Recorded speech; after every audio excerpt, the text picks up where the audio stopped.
Hey friends, you're on the Insecurity Project with Jaemin. Today I've got a different episode. My friend Sean is going to interview me. Now, Sean and I came up with this idea a little while ago that we would interview each other on each other's show and that it might provide our listeners a different insight into who we are and what we're doing that you may not have ever heard before. So Sean runs a scaling up podcast and business, doing some amazing stuff based in Brisbane. And you can check out my interview of him on his show by looking up the Scale Up podcast. But I'm gonna hand over to Sean. I'm in his hands. You're in his hands, and he's going to follow his curiosity around who I am and the work that I'm doing. And I reckon this could be a really interesting and useful conversation. So, Sean, over to you. Thank you, mate. Well, it is an interesting and strangely vulnerable thing to be on your own podcast interviewed by somebody else and in somebody else's hands with no idea where it's going to go, which is No idea at all. which is exciting. Well, thanks for having me on, mate, because I've followed you for years and I've always really respected the work you do. So great for me to get an opportunity to bring my curiosity to your podcast, and maybe people will learn a few things about you that maybe they didn't know as well, which would be cool. I would actually like to start though, because we are recording this in April of 23, and I saw, we have some pretty similar age kids in our lives, and I saw that you had just been on a trip to the States, both for work, but looked like you got some pretty amazing personal experiences in there. Can you just give me just a quick summary of maybe some of the more poignant personal experiences, particularly from a family perspective, and what you think that's done perhaps to the level of security or confidence or self-assurity of your own kids? Yeah, so I took my 16-year-old son. Like, I love the idea that life is for living. I love the idea that to go where the life is a really great orienting principle for life. It's often inconvenient, and well, what's the word? Impractical is probably the better word, to go where the life is, because there's a bunch of reasons why that doesn't work like that. Or no, well, it'd be awesome to do this, but it costs too much, or there's a bunch of logistics that don't work out. But I don't know. When I got the invitation to speak at a convention in Vegas, I just thought, imagine if I could find a way to bring my son with me. I reckon just that could only do good things for him, to give him an experience of the world, and we'd have a lot of fun together. Typically, he and I do a trip together twice a year. We'll go mountain bike riding somewhere, or we've done a bunch of cool trips around the country, but never overseas. And so anyway, I thought, imagine pulling it off, and then pitching it to my wife around the cost involved. And she was like, oh boy. Well, I was confident I could find a way to cover the cost through raising revenue in the States through the work I was doing. But anyway, I think in hindsight, it'll prove to be probably the best parenting decision of my life to have taken him on the trip, because not only did we get to the US, and then my brother and his family, they run an orphanage in Guatemala, have been doing so for 13 years. And we'd always talked about visiting there one day, and it just worked out that we were able to tack that on to the end of the trip. So to get over there as well, see the work that they're doing, and not only have an experience of their life-changing work in that nation, but to get to trip around Guatemala and see a part of the world that is quite exotic and incredibly beautiful. So back to your question, some of the more poignant moments on that trip. Particularly for your son, Well, yeah, I think one of them in particular, 16-year-old boy, I think the generalization stands true in my family that, girls tend to develop emotional intelligence more quickly than do boys. That's certainly been true for my kids. And so my son's more insular, unsure of himself, more likely to be swayed by the loudest voice, and unsure that his voice matters. And so tends to take a back seat.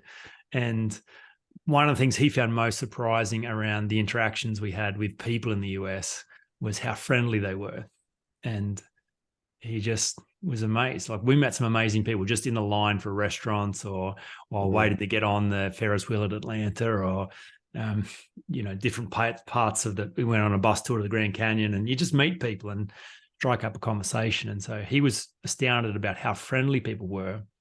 And I said, well, did you notice, if you think about all the interactions we've had with friendly people, did you know what preceded their friendliness? Did you notice that? And he thought, actually, I think you engaged in that. I think you actually showed up and asked them a question, lent into their world, and then they responded well. I'm like, yeah, that's exactly what happened. They didn't start it. None of them started it. I started it. Mm-hmm. And I expected them to be friendly, and I expected that they would enjoy my company. And guess what they did? And so that was a really interesting experience for him, because I could see that meant a lot to him. And then he had an opportunity to try that out on a flight. We're flying Southwest. You don't get your own seat. So we weren't sitting together. And I watched him engage the person on his left and right and strike up a conversation, which is something he would never have done, not in a million years. And was so nervous around not flying together, but here he was trying it out. All right, see if it works. If you expect people to like you, if you are friendly to them, how do they respond? So I reckon that life lesson will stick with him forever. That's something that you can't, they can't be taught in a book. It's not something that you could beat your kids over the head with. And, I've told them 1,000 times that they should just, take the first step, until they actually experience it and go, oh, wow, that really worked for me. And, all of a sudden it becomes an opportunity for the future. Yeah. And then just watching him deal with circumstances that he couldn't control. I often critique him and saying, he has a very narrow bandwidth for happiness. So the moment something is outside of his perfect expectation of life, he doesn't know how to cope. And so traveling the world, you're in queues, things get delayed, people are doing their own thing, you're waiting a lot of the time. There's a lot of things that are not in that narrow bandwidth of a perfect experience. And so watching him get frustrated and impatient early on, but by the end of the 2 weeks, just watching him relax and be okay with uncertainty, and be okay to be patient, and be okay to let things happen around him, and just realize he had a lot more internal resourcefulness to cope with things outside a very narrow expectation. So that was really cool too. I think it's quite fascinating for your audience to hear how, you have spent a lot of time thinking about, as a result of spending a lot of time thinking about other people's insecurity and how to overcome it and so on, it naturally, of course, flows into your family life. But none of us are perfect parents. We can have all the knowledge in the world, and like sometimes you're like, how do I not get this thing to land with my child? Like, it's because you take it so personally. You want to give them all of the opportunity and the benefit of your wisdom, but they're also your kids, and so some stuff they will just shut down to. Some of the stuff like, oh, Dad's talking about something again. It's like, I don't even listen to Dad's podcast. Like, why am I listening to this conversation? What was it like growing up in your family, Jaemin? And I'm interested in the context of how that has impacted how you parent your children. Well, I had a really loving family. Still have a great relationship with my parents. I was the firstborn, so I think the generalization is true with firstborns. They get, they're more likely to be responsible and have a bit of a leadership bent to their character, because you're going first a lot of the time. So I think my parents instructed me much more through modeling than conversation. I don't really recall whether they did or not. I don't recall the life lessons coming through them sitting me down and explaining things. I feel like what I got from my parents was watching them live their life, watching them do marriage, watching them handle people, how they made decisions. And so I think by and large, their map of the world and their decision-making framework was something that I found very attractive and greatly benefited from. I think in reflection on how that impacted me, like everyone's parents, you get given their map of the world, and their map of the world's great, and then it has limitations. So I love thinking about the fact that it's our job to renegotiate that map, to remap it, and to expand it, and to add more detail and more color, and make it a more accurate representation of the world.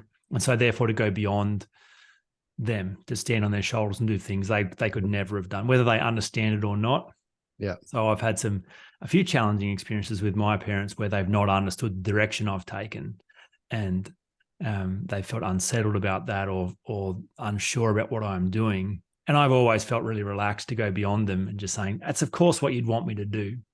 You want me to stand on your shoulders, to utilize the gift you've given me and go beyond you. So you'll be okay, even if I scare you, even if I'm doing things you will never do. That is all you'd want for me. Is that a conversation you've had with them? Yeah, I have. There's been a couple of times, especially coming out of the church. So I was, they're very Christian. I grew up in the Christian home, loved that, made a lot of sense to me. I was the youth pastor at my church at 19, the senior pastor at 23. So in a big extended Christian family, I was, I'd kind of hit the pinnacle to be the pastor as a young man. That's the top. And so then to inform my parents that I was no longer going to be the pastor, I was going to be the coach, and to venture out of that world into the business world. There wasn't really a precedent for that or a way of understanding that. So they were very nervous, felt like, as most of my extended family did, and most of my church and most of my friends, the only way of understanding a moving away from ministry is that has to be bad. That has to be rebellious, reckless, selfish. Something's gone wrong. I'm running away from calling and purpose now. So that's the only way that they could possibly understand that. So yeah, I had to have a couple of direct conversations to say, okay,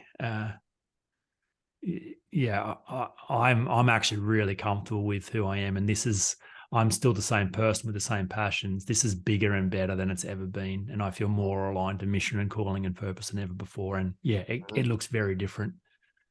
What made you want to make that change? And I don't know whether we've actually ever talked about this, but my father also, grew up in a missionary, and was in the seminary when he was a teenager and became a priest, and worked overseas as a missionary in all sorts of places, and probably at a similar age, I think was maybe in a similar position, but in different countries, and then came back to Australia and left the Philippines, decided to leave the priesthood and started a life in service in government. And I remember, conversations with my dad, who's I guess his church and the impact on his family was, his family felt an incredible amount of shame, which he sort of carried as this burden. It's like, it wasn't all of a sudden about him. It was like, what's everybody going to think of us?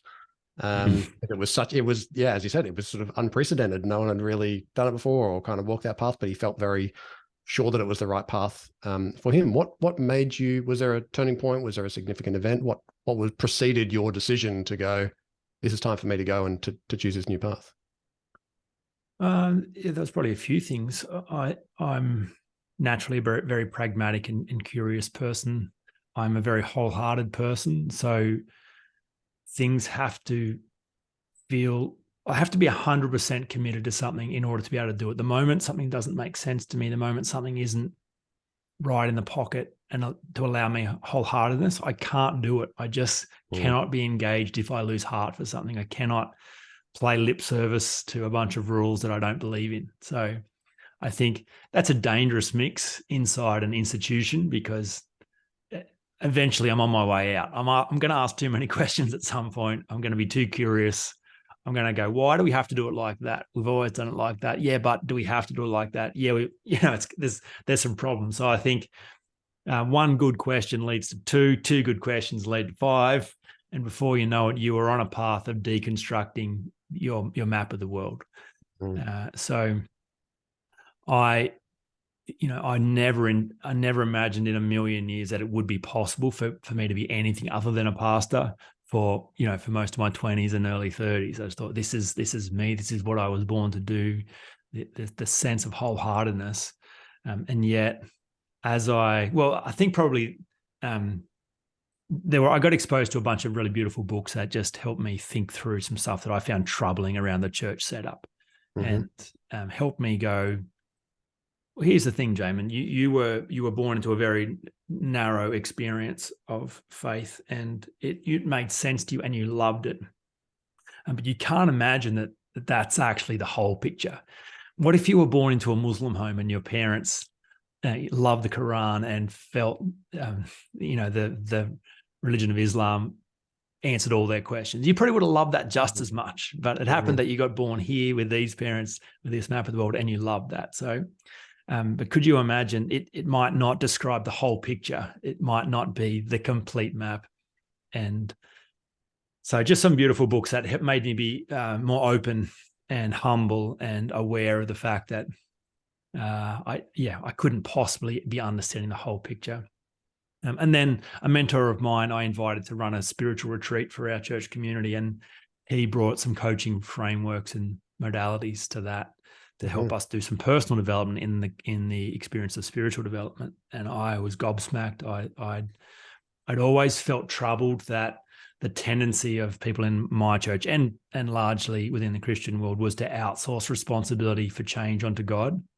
And I mean, I even saw this in Vegas the other day. There was this huge billboard from a mob called He Gets Us. I think that's their hashtag.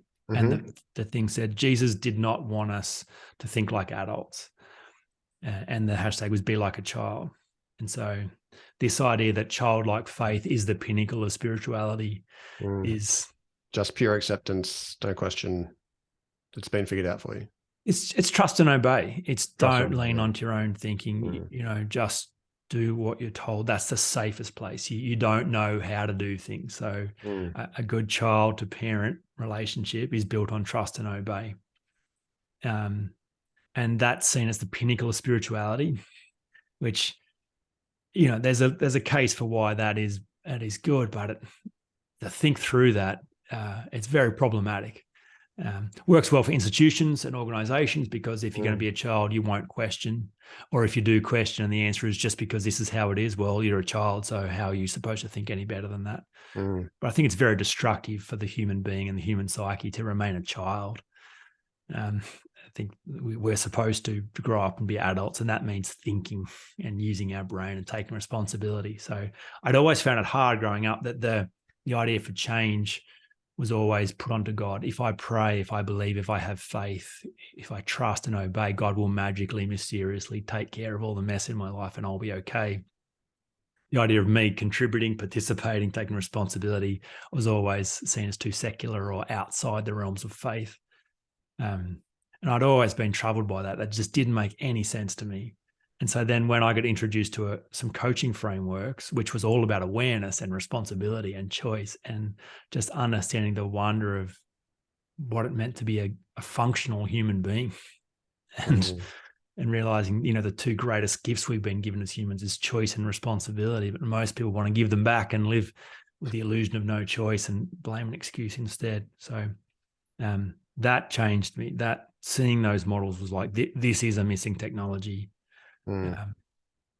This belongs in my world and I have to understand more about this. And so I still thought I could hold it all together. So I went and straight away did a diploma in life coaching. A year later, I'd written my first book, 12 Coaching Conversations Every Disciple Must Have, which was a way of integrating the coaching modality into an authentic discipleship. It wasn't well received. Probably wasn't very well written either, but didn't go very well. Yeah. Have you, Jaemin, had to since then? Have you had? One of the things I was curious about was whether there are certain people. If we kind of think about the context of where this leading into the work that you do today, are there certain groups of people based on their background, their culture, perhaps their religious beliefs that present with common traits or common issues, or are more difficult to coach and deal with their insecurity because of some sort of inherent conflict between two ideologies, like the one that you just described, like their sense of responsibility versus their sense of faith? Have you experienced that, or have you noticed that? How does that play out? Oh, yeah, absolutely. I still coach a lot of people with a faith background, and I would say every time Christians are harder to coach than non-Christians. Right. And so how do you deal with that? How do you I deal with it how I deal with every situation. I am wholehearted and I serve at a very high level. And so, but I got asked twice, like in the last 6 months from Christian clients, I got asked if I was the devil. Like we're halfway through the coaching and we're diving into some scary unknown parts. I'm Mhm. just asking some questions that have not been asked of them before, and Mhm. helping them reflect on the map of the world they've inherited, and not intentionally trying to ruin their life or take anything from them, Yeah. just examining it. To me, if Yeah. you can examine anything, Yeah. if the structure has integrity and you examine it, well, then you keep it as it is. But Yes. if Yeah. you examine it and you could find a better way, a more accurate representation, well, then you get to upgrade. But yeah, I got to ask, Jaemin, are you actually the devil? Like, are you sent to me to ruin my life, and are you a dangerous human being that will lead me astray? Well, What was your response to that? I said, well, what would the devil say to that answer? The devil would probably say, no. So I don't know. You'll have to work it out for yourself. So, but I think, yeah, some of the ugly theology around, well, probably the number one predicament for a number of Christians is back to human nature. Are people inherently good or inherently bad? So Mm. I think Christianity has contributed an extraordinary amount to the world, and is in many ways a really lovely operating system, sense-making paradigm. But the ugliest part of it, without a doubt, is the notion that we are inherently bad, deserving of punishment. There is nothing good in us.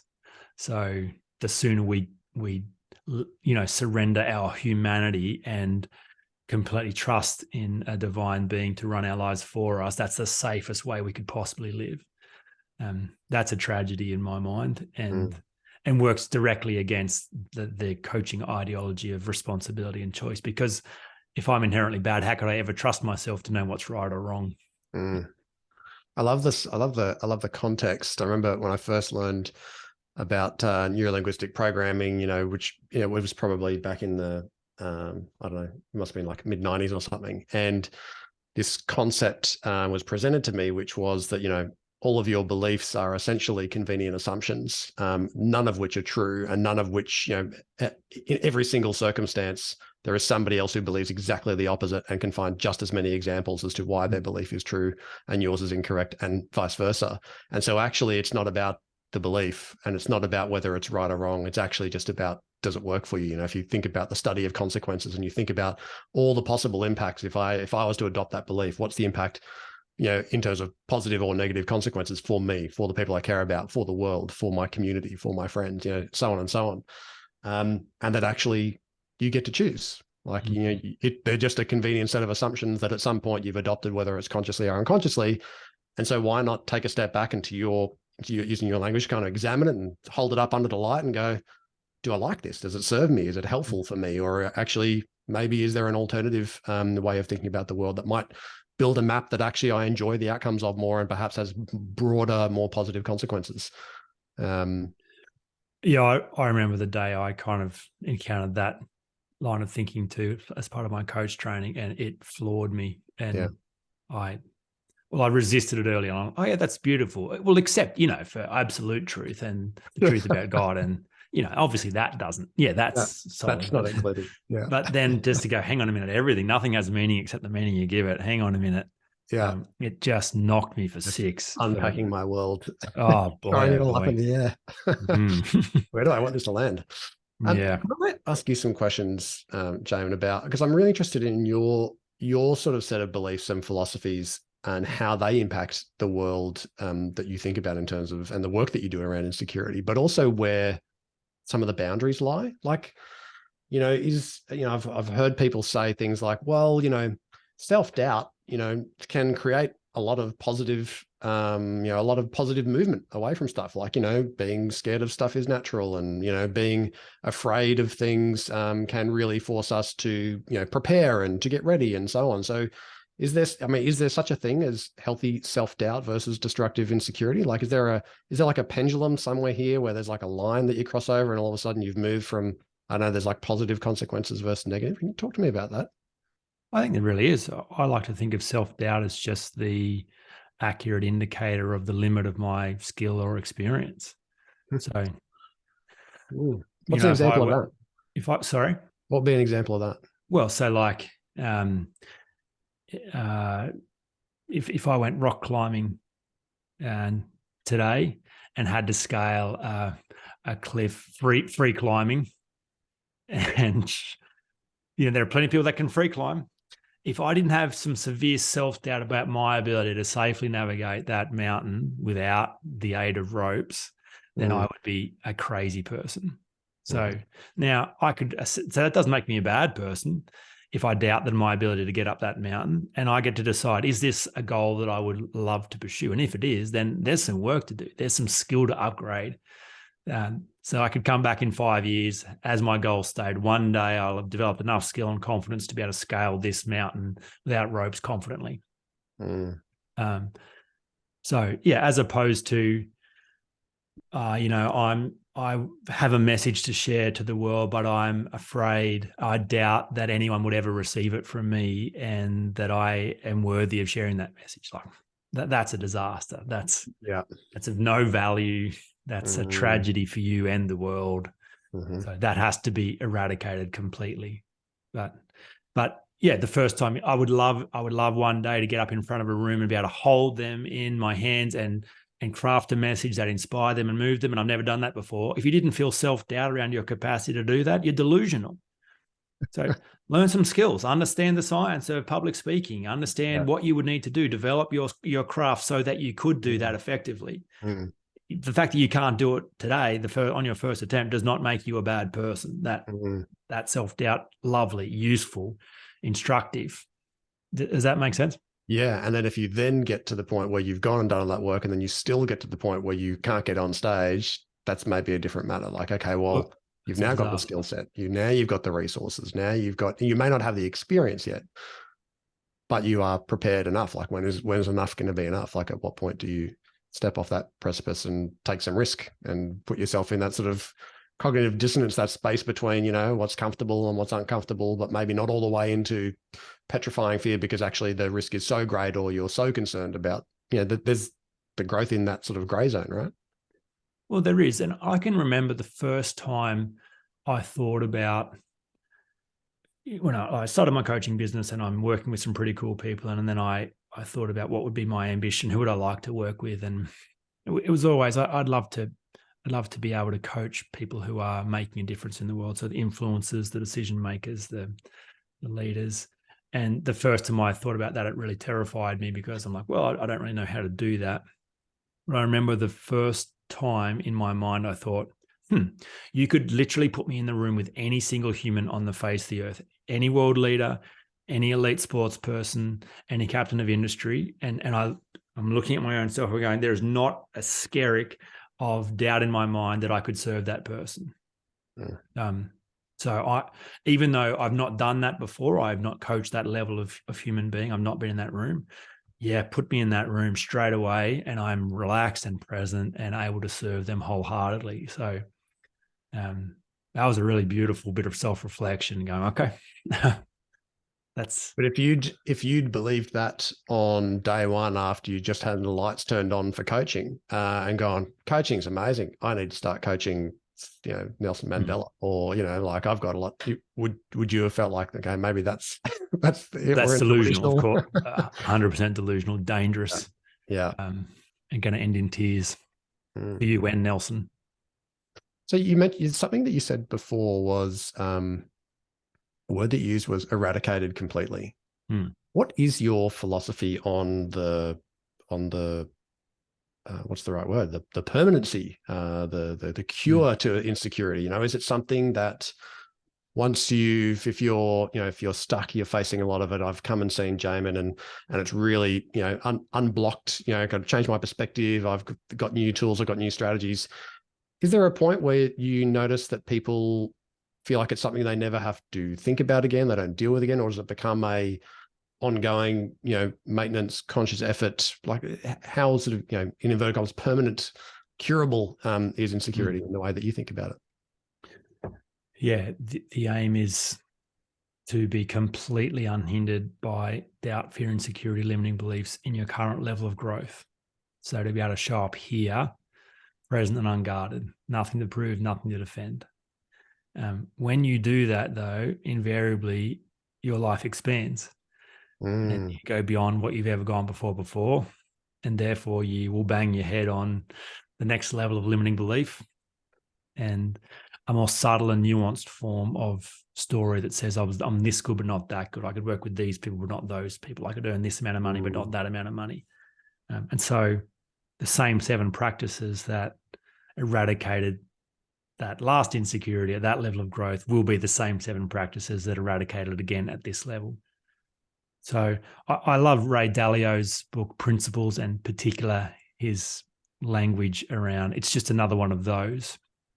So the way he's structured his life is when you go through a challenge, to deconstruct it, understand what kind of challenge it is, what are the principles that help you overcome this challenge, and then store it as a principle that doesn't matter about the context.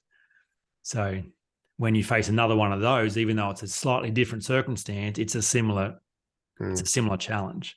So then you know which tool to draw from to apply to this same dilemma. So I think that's with coaching clients. They watch themselves do it for the first time and they see dramatic transformation, and then they go, hang on, now I'm free and I'm growing. Okay, well, the next time I'm insecure, that's not evidence of regression. That's evidence of great growth. That must mean my world's bigger now, and now I'm hitting a story, an assumption about myself that previously wasn't the limiting factor, but now is, because I'm playing at a higher level. So great. It's another one of those. I know how to solve insecurity problems, to solve them completely for my current level of growth. That's such an interesting context. So what does that mean then for you? Because you are now at a stage, you just mentioned that you're comfortable to be put in front of any world leader, anyone, and you know that you could serve them fully and completely. What does that mean that you feel insecure about at the moment? Like, what is the next level for you? Or if there is an absence of insecurity, does that mean you're not pushing hard enough against the next boundary? Like, what does it mean for you, for Jaemin Fraser? Yeah, great. So the coaching I do, I often tell people I'm really bored as a coach most of the time. And so 15,000 coaching hours will do that to a person.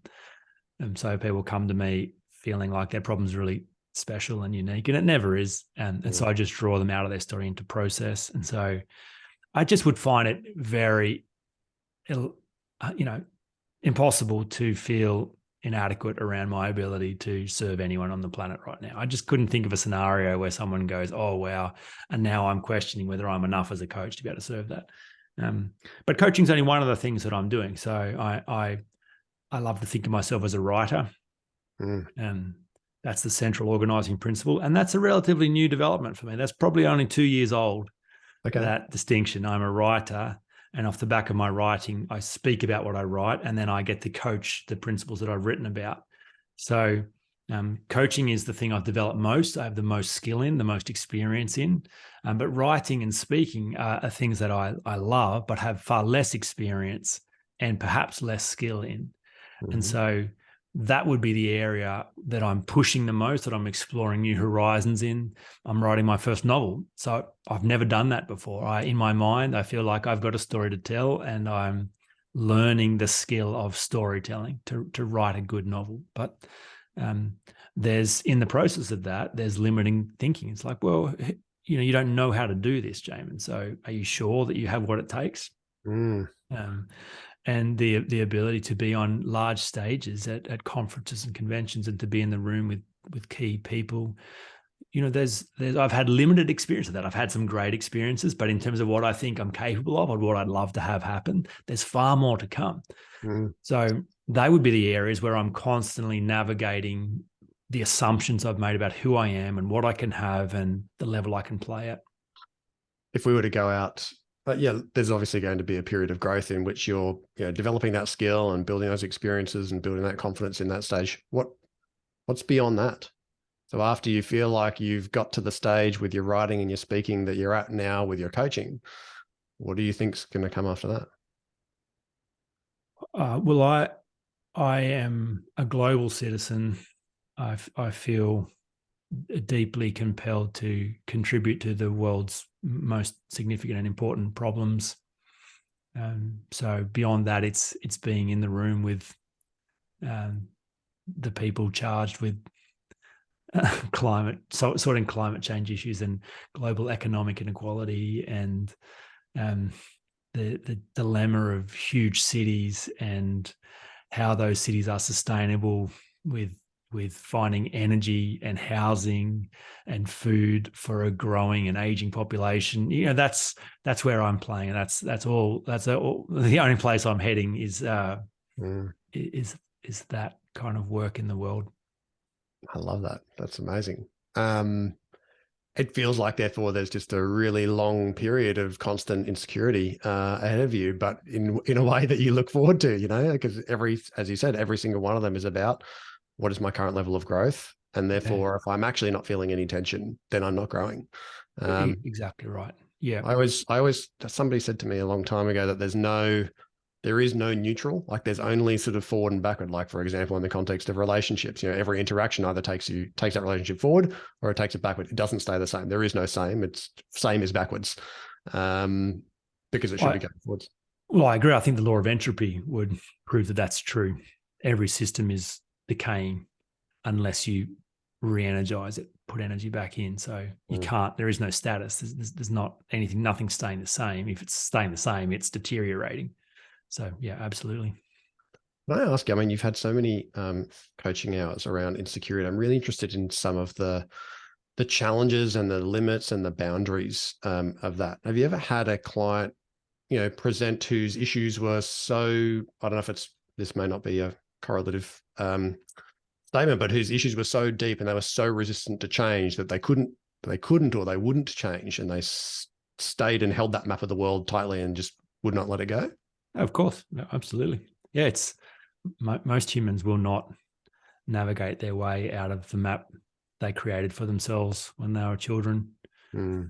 It's by far the exception, not the norm, that humans are healed and whole and transform themselves. So yeah, there's been clients who have overestimated their readiness for change and got scared and run away and chosen the comfort of their prison rather than the uncertainty of the freedom they seek. So yeah, absolutely. And is how you've experienced that as a coach, because obviously, you sort of built to serve and you want to see people step in and, to overcome the issue. How did that affect you as a coach, maybe when you were, earliest days starting out, and how you allowed that to play in your own mind versus how you might think about that now? It definitely impacted me early on from a number of levels. Obviously, the intention to serve and the promise, I have what you need. I have the ability to help you. And so putting too much of an emphasis on my own ability and misunderstanding the process of change. So I didn't, the 7 essential practices for overcoming insecurity is kind of developed halfway through my coaching experience as I've learned. And to the whole dynamic around get help from someone who doesn't care about you, that was an evolutionary discovery, a painful one, and discovered by bringing too much caring and wanting and thinking that's what I needed to really be the energy that required to change. So yeah, I definitely took it personally early on, and I realized it wasn't good for business. Early on, you want to get some wins on the board, and so if you promise you can help a client and it turns out that you can't, then what story are they telling about you, and are you really cut out for this, and how are you going to generate more work if you can't do the thing you said you're going to do, and why are people paying for your services if it's not getting the result that they paid for? So yeah, there's a whole bunch of pain and suffering down that road. But yeah, that is my superpower, probably more than anything as a coach, is just a clean space to say, I know I'm an excellent coach. I really do. And I'll still know I'm an excellent coach, even if you do not decide to change. And I have everything you need. And I said it once on a video. I had a client who got scared and ran away after 1 month of coaching. And he deflected his decision. Obviously, he wasn't taking responsibility for it. Was his fault he was running away. He wanted to blame me as a coach and said, Jaemin, the first 2 coaching sessions we had, you were walking your dog. I do all my coaching over the phone. So I'm fine, coaching while I'm in the car, coaching while I'm walking. And so these 2 days I was walking the dog. So perhaps there was a little bit of background noise. But he said, yeah, you weren't present. You were not present enough for me as a coach. And so that's why I'm not getting the breakthrough and we're not moving on. And I said, that's not accurate at all. I have enough skill in my little finger to solve this problem for you. It's a very boring, predictable problem. I could coach you while I am asleep, and I often do coach people in my dreams while I'm asleep with great precision. So the limiting factor is not my coaching, I promise you. If you would like to change, I know how, and it's really simple. So um, and just being really comfortable with that, just going, oh well, and then that's sad for him, but it kind of speaks to the high stakes nature of personal change. It's called the hero's journey for a reason. Mm. Heroes are going to do something impossible, and there's every chance they'll die along the way, which is why we watch those stories and read those books, because it's the tension. It doesn't look like Frodo's ever going to complete the mission. That's why we watch 3 Lord of the Rings movies. If it was straightforward and given and predictable, what's the point? You know how it's going to end. Mm. So, yeah, but I certainly don't take it personally at all now, and I have fun, and I bring that fun and that cheekiness in all along, just to go, you can't confuse me for someone who cares about you. I'm not invested in your outcome. So, I love it. I mean, it is such a great principle in terms of the freedom and the confidence that it creates in you, because actually that playfulness also allows you to bring your most creative self, because you're not wedded into it. You are able to be dissociated from it. And from that space, you have so many more options because you don't care about the outcome. How do you deal with clients that are, quite built to self-diagnose and self-assess and self-coach, and they come to you with like a perfectly wrapped up sort of story? Okay, Jaemin, I really want you to coach me, but I can tell you exactly what's wrong. I've done all these things. I've thought about, I've asked myself these 7 questions. I'm this stage, and you're kind of going, well, okay. But do you get clients who kind of come with that sort of ready-made package? What do you do with a client like that? How do you help them, let go and trust in the space and the way that I've solved that problem is to create a difficult barrier to entry to start coaching with me in the first place. right? So I'm more likely to discourage people to work with me than encourage them. I'm like, are you sure? Like, it's going to be really hard and really expensive, and this is going to hurt. You're not going to like me. So I don't need to coach you.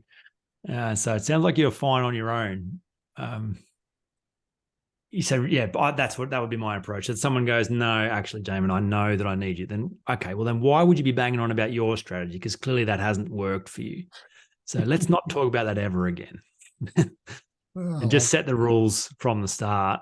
Yeah. And I just say, look, I'm not going to work harder than you too, by the way. So why would I work harder than you? I'm already secure. I've already solved this problem. So I know how to do it. If you would like me to help, you're going to have to put in some energy. So don't come defending or justifying your position or telling me all your great strategies about how you think about this, because that hasn't worked.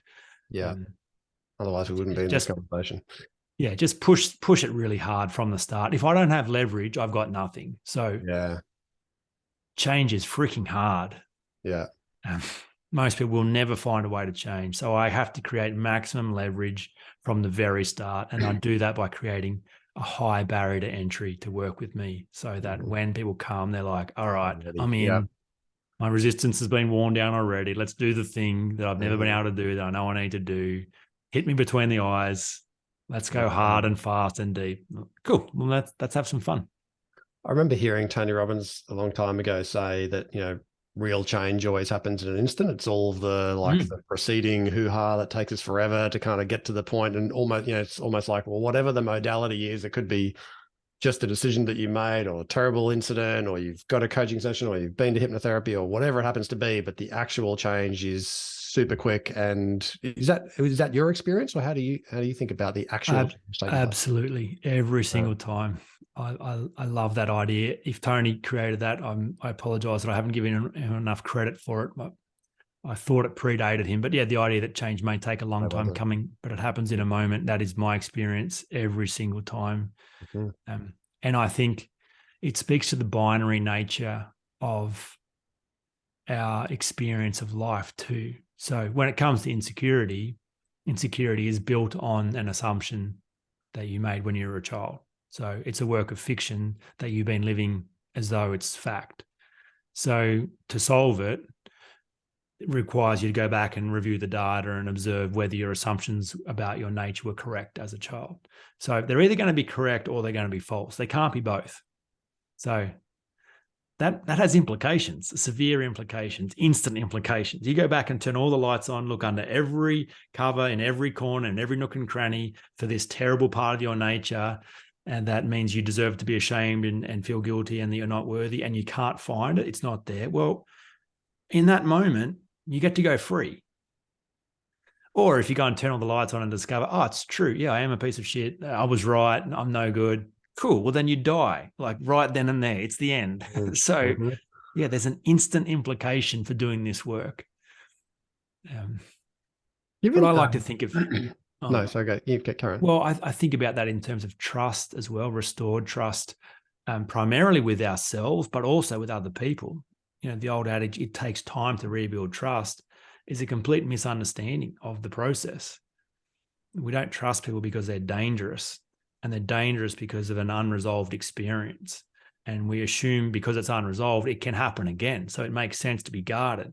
But if you go back and fully resolve why that incident happened in the first place and are completely satisfied there's a believable plan, it won't happen again, well, then it makes no sense to be guarded anymore. In that moment, they're now safe. And if they're safe, the walls come down and welcome home. So the same in restoring relationship with ourselves. Trust is rebuilt in a moment of when you go back and review the betrayal of self in the first place, understand it accurately, review, reconcile, apologize. Cool. You're all good now. The space is clean again and you are safe within your relationship with yourself. Wow. You've definitely spent a lot of time thinking about this. That was very well articulated. Can I ask though, I mean, when you think about, one of the things I noticed this is, a long time ago when I was first doing my NLP training was, NLP had some interesting techniques and strategies, but also I think real issues with people associating into traumatic experiences based on the skill of the practitioner. And I imagine in circumstances you probably get plenty of clients who perhaps come to you because there's been something incredibly traumatic in their past. How do you, and let's, perhaps they're experiencing really significant issues where you think, I know, like, where's the boundary?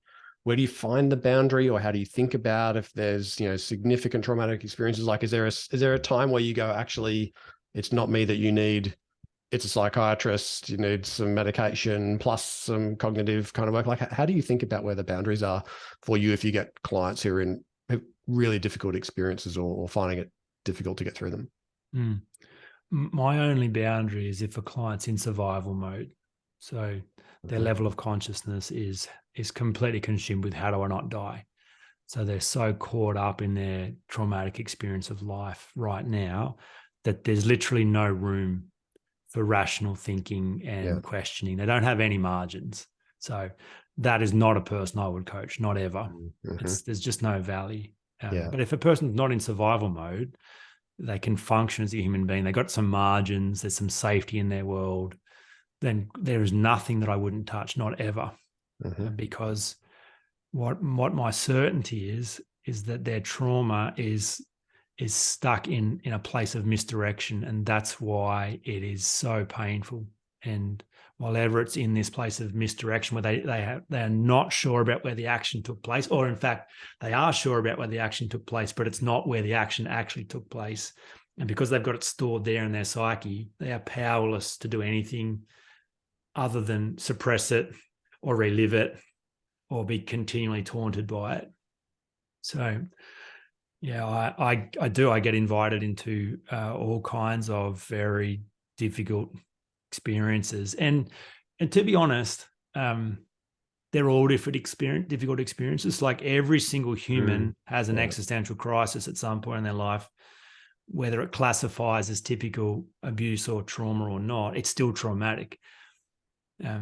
For a child who thinks it's fine to be themselves and then realizes it's not, that's traumatic. Like that is, there's no other way of describing that other than a catastrophe that knocks them off their access and changes the future of their life. And it's stored as trauma because they separated from themselves in that moment.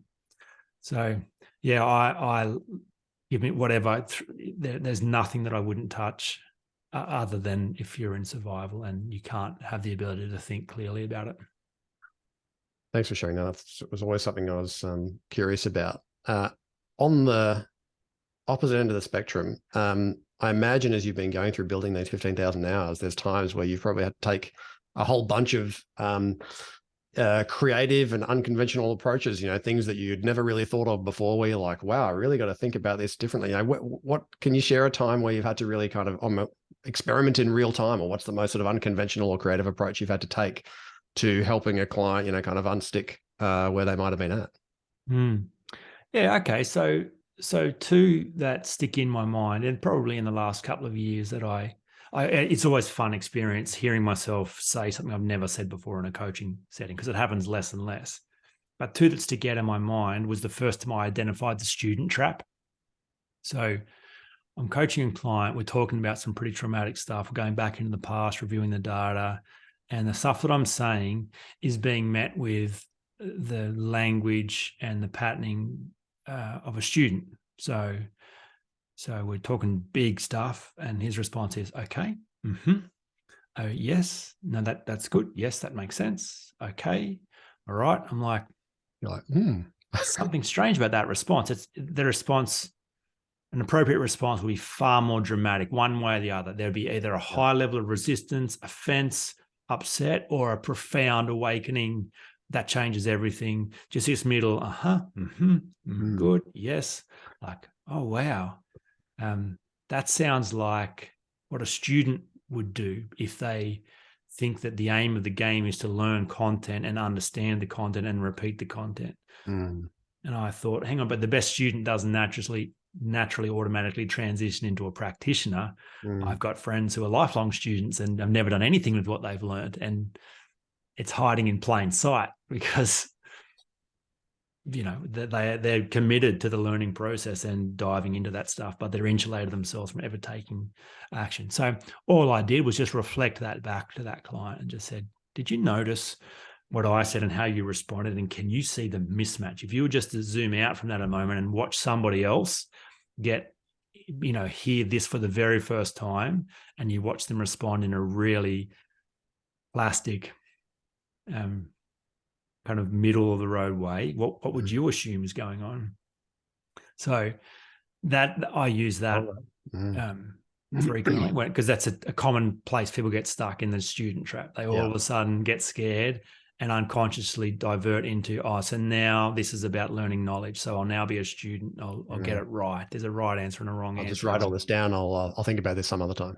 Yeah. Yeah. So a fun way that I call people out is sometimes a client will unconsciously feel the need to record the session. Jaemin, would it be okay if we could record this session so I could listen to it again? I'm like, no way in the world. No way in the world. You're not recording this session. You are not a student. You are here right now, and everything you need for this moment in time is here right now. And then you can access me again and we'll have another conversation. You're not recording this. That will not serve you. Similar, but different is I developed the 3 strikes and you're out rule, which is the first time I heard a client ask me a question that they'd already asked me 3 times, I went, this is strange. Because what happens next? If I answer this question that I've already answered 2 times before, now we're playing games. Now we're pretending that we haven't already had this conversation. And now we're going to drop out of the real world into some pretend world. So I'll lose leverage. The first 2 times you're thinking, well, the first time obviously is the first time. The second time you're thinking, well, maybe they needed to hear it in a different way. Of course, first time, exactly. First time, it is my job to explain something as thoroughly, completely as possible until they get it. And definitely they're going to go, that thing, can we just go through that? Yeah, absolutely. Let me explain it. Let me give you another story. If we're having that same conversation 3 times, hang on, what's going on? Now you're pretending. Now you're afraid. Now you've got all that you need, but you don't want to act on it. And if I explain this to you a 3rd time, now I'm buying into your bullshit story and now I'm not serving you anymore. So I will not explain this to you a 3rd time. And to call them on that and to have fun with that, and to set a precedent. And then off the back of that, I'll sometimes give client an exit. So even though they've signed a client agreement with me, even though they've committed to a process, I'll just say, and by the way, like, you are welcome to run away right now if that's what you would like to do, and I will not hold you here against your will because I don't work harder than you. So are you sure you still want this? Yeah. What's happening for you is a high level of resistance. You are in a state where you are shutting down, and I can't open you up. I can't make you see what you don't want to see. So I would hate to keep forcing stuff to you that you are not ready to receive. So I would much prefer that you exit your client agreement, you pay me no more money, you run away, and we have no more conversations. Yeah. And for me to have to repeat myself and take you to a place you don't want to go. As you said, I think, the coaches that fall into the trap of that are the ones that are still trying to figure it out, are desperate for the more work, are worried about what happens if I don't keep this client. It's like, well, that's not serving the client. That's, yeah, I share that philosophy wholeheartedly. I don't have any, my client agreements are all get out of, every single session. If every single session is not valuable, just tear it up tomorrow and we'll be done. But, I need to be on the hook for value, and so do you. Like, I don't work with clients who don't take action. That would be the worst way to spend my time ever. Jaemin, I know we're about out of time. I do have two final questions for you. What is the biggest misconception that people have when it comes to insecurity?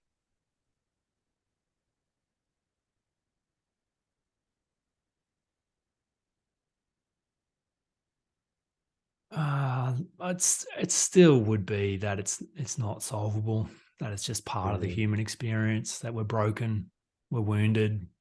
I had a psychologist that I interviewed recently on the show, and I didn't publish the episode because it was terrible. But he was like, yeah, we can't fully be healed. Like, we're wounded, and those wounds will become scars. And so, you carry the pain with you, and insecurity is the kind of same. It's part of the difficulty of being a human being. We're fragile and frail beings. And so insecurity it's a part of the thing. So the best you can do is develop strategies to manage it. I think that's still seen as best practice thinking when it comes to insecurity. It just doesn't make any sense to me. It doesn't stack up under any scrutiny when you understand what insecurity really is. Yeah. Jaemin, I have so enjoyed this conversation with you. Thank you for being so open and willing to just let me go wherever I wanted to go. That's been really insightful for me. And hopefully there's some things that in your audience that they maybe didn't know or got to hear in a different way that's really helped them. Is there anything else that you wish I'd asked you today? Because it's something. Yeah. Well, you said you had two final questions and you only asked me one. So that was the second one. Okay. That's technically a question. Is there anything else? Well, yeah. Okay. Could I finish by answering a question that you asked me at the very start that I talked too long and didn't answer? Just back to parenting. Yes, definitely. Because when we're in Austin, Texas, we're eating Texas barbecue, and we had to line up for a long time to get this delicious brisket, which was well worth it. We met this young couple in the line and became friends with them. And young guy, Randy, he wasn't Randy. That was just his name. He may have been Randy. I didn't ask him. Perfectly Texan name too. Perfectly Texan name.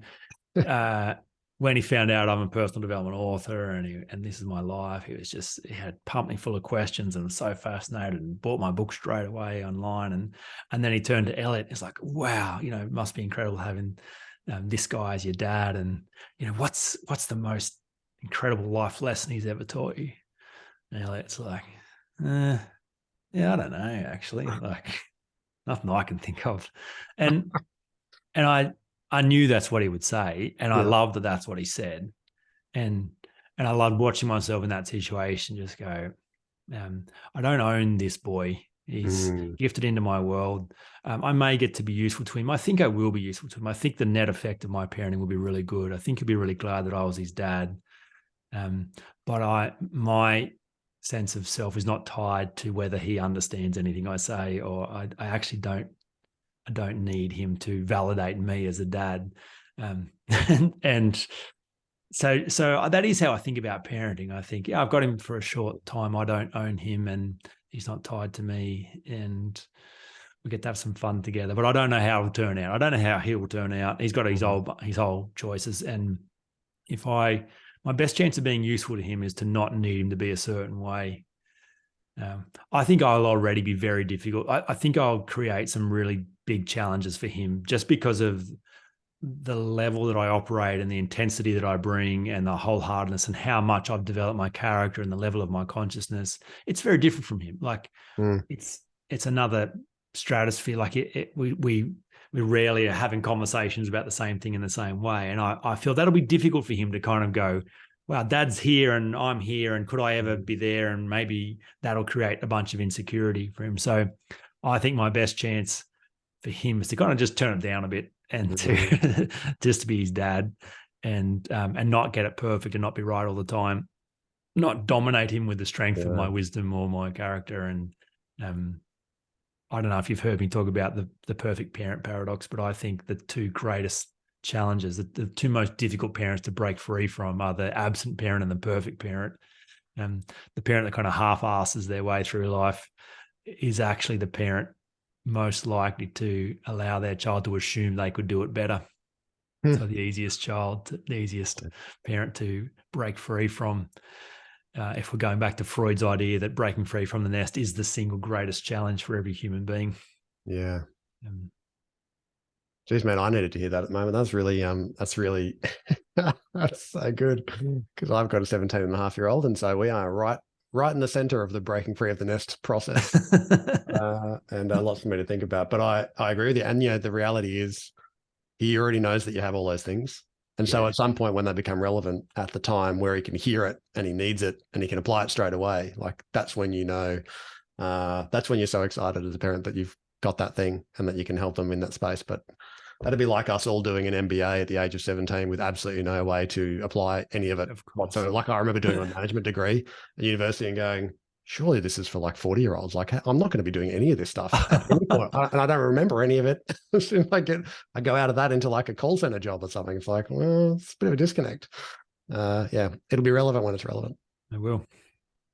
Thank you, mate. That was a real joy.